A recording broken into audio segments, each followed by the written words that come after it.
നമസ്കാരം, ഞാൻ ഡോക്ടർ സെയ്ദ് മുഹസിൻ. ഇന്ന് നമ്മൾ ഡിസ്കസ് ചെയ്യാൻ പോകുന്ന ടോപ്പിക്ക് അലർജി, തുമ്മൽ, കണ്ണ് ചൊറിച്ചൽ, മൂക്ക് ചൊറിച്ചൽ, മൂക്കിലൂടെയുള്ള വെള്ളം വരുന്ന അവസ്ഥ. ഇട്ടാകുമ്പോൾ നമ്മുടെ കുടുംബത്തിലോ അല്ലെങ്കിൽ നമ്മുടെ സുഹൃത്തുക്കളിലോ ഒരുപാട് വ്യത്യസ്തമായ വ്യക്തികൾ കണ്ടുവരുന്ന കോമൺ അലർജിക് പ്രശ്നങ്ങളാണത്. ഇതുകൊണ്ടുണ്ടാവുന്ന ബുദ്ധിമുട്ടുകൾ എന്തൊക്കെയാണെന്ന് പറഞ്ഞു കഴിഞ്ഞാൽ കോമൺ ആയിട്ട് തോന്നാമെങ്കിലും ആ വ്യക്തികളെ സംബന്ധിച്ചിടത്തോളം വളരെ പ്രയാസം സൃഷ്ടിക്കുന്ന ഒരു അസുഖമാണിത്. രണ്ട് വ്യക്തികൾ തമ്മിൽ സംസാരിക്കുകയും പെട്ടെന്നൊരു തുമ്മൽ വരികയും ചെയ്യുമ്പോൾ നമ്മളത് ഒഴിവാക്കാറുണ്ട്. പക്ഷെ തുടർച്ചയായി കൊണ്ടുവരുമ്പോൾ നമുക്ക് തന്നെ ഡിസ്റ്റർബൻസ് ആയിട്ട് തോന്നുകയും ആ വ്യക്തി പിന്നീട് ആൾക്കാരുമായി സംസാരിക്കാൻ മടി കാണിക്കുകയും ചെയ്യുന്നൊരവസ്ഥ ഉണ്ടാവാറുണ്ട്. ക്രോണിക് അലർജി മാറി പിന്നീട് അത് അലർജിക് ആസ്ത്മ എന്ന മറ്റൊരു രൂപത്തിലേക്ക് അസുഖം മാറാറുമുണ്ട്. ഇനി എന്താണ് അലർജിയുടെ കാരണമെന്നും എന്തൊക്കെയാണ് അതിൻ്റെ പരിഹാരങ്ങളെന്നും അതിനുള്ള ഹോം റെമഡീസ് എന്നും നമുക്ക് പരിശോധിക്കാം. അലർജിയുടെ ഏറ്റവും പ്രധാനപ്പെട്ട കാരണം ശരീരത്തിൽ കഫം വർദ്ധിക്കാൻ സഹായകമാകുന്ന സാഹചര്യങ്ങളും ഭക്ഷണ പദാർത്ഥങ്ങളും സൃഷ്ടിക്കപ്പെടുന്നു എന്നുള്ളതാണ്. നമുക്ക് കൃത്യമായ ഉദാഹരണത്തിന് ഭക്ഷണത്തിൽ നമുക്ക് തണുപ്പ് കൂടുതൽ ഭക്ഷണം കഴിക്കുമ്പോൾ അലർജിയുടെ ബുദ്ധിമുട്ടുണ്ടാവാറുണ്ട്. നേരത്തെ പറഞ്ഞതുപോലെ എല്ലാ പ്രകൃതക്കാർക്കും ഉണ്ടാവാറില്ല. കഫപ്രകൃതക്കാർക്ക് ഇത് വളരെ എളുപ്പം എഫക്റ്റ് ആവുന്നതാണ്. ഉദാഹരണത്തിന് ഒരു ഫംഗ്ഷന് പോയി കഴിഞ്ഞാൽ ഐസ്ക്രീം കഴിച്ച എല്ലാവർക്കും ഈ ബുദ്ധിമുട്ടുണ്ടാവാറില്ല.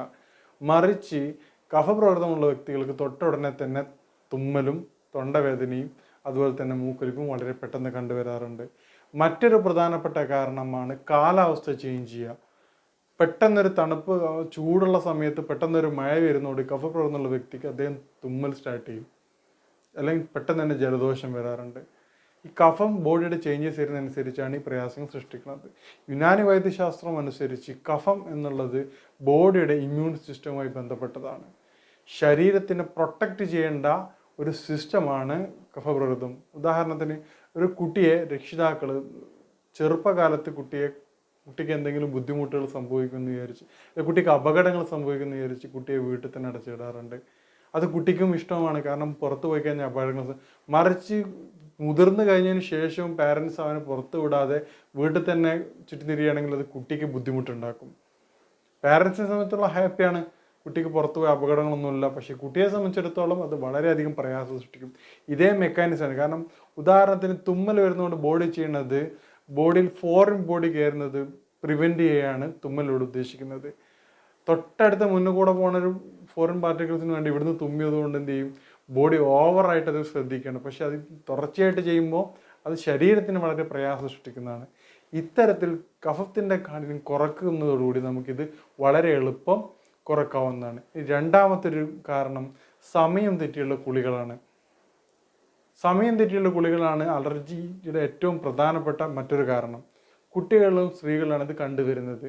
കാരണം സ്ത്രീകളുടെ മുടി ലെങ്ത് ഉള്ളത് കൊണ്ട് കുളിച്ചിട്ട് പെട്ടെന്ന് തന്നെ ജോലിക്ക് പോകുന്നൊരവസ്ഥ, അല്ലെങ്കിൽ കുളിച്ച് തല ഉണങ്ങാതെ തന്നെ സ്കൂളുകളിലും മറ്റു ഓഫീസുകളിലും പോകുന്നതോടുകൂടി തലയുടെ ഉള്ളിൽ നീർക്കെട്ടുകയും പിന്നീട് അത് കഫക്കെട്ടായിട്ട് തുമ്മലായിട്ട് മാറുകയും ചെയ്യുന്നുണ്ട്.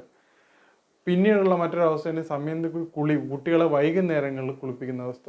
പകൽ 11 മണിക്ക് ശേഷം കഫപ്രകൃതമുള്ളവർ നിർബന്ധമായും കുളിക്കാതിരിക്കണം. കാരണം അത് അവർ ബുദ്ധിമുട്ട് വർദ്ധിപ്പിച്ചുകൊണ്ടേയിരിക്കും. അതിന് പകരം നിങ്ങൾ ജോലിക്ക് പോയി വന്നതിന് ശേഷവും തല ഒഴിവാക്കിക്കൊണ്ട് ദേഹം മൊത്തത്തിൽ നിങ്ങൾക്ക് ക്ലീൻ ചെയ്യാവുന്നതാണ്. തണുത്ത എന്തെങ്കിലും ഫുഡ് കഴിക്കുന്ന അവസ്ഥയിൽ നിങ്ങൾ നിർബന്ധമായിട്ടും തൊട്ടുടനെ തന്നെ ചൂടുള്ള വെള്ളം കുടിക്കേണ്ടതാണ്.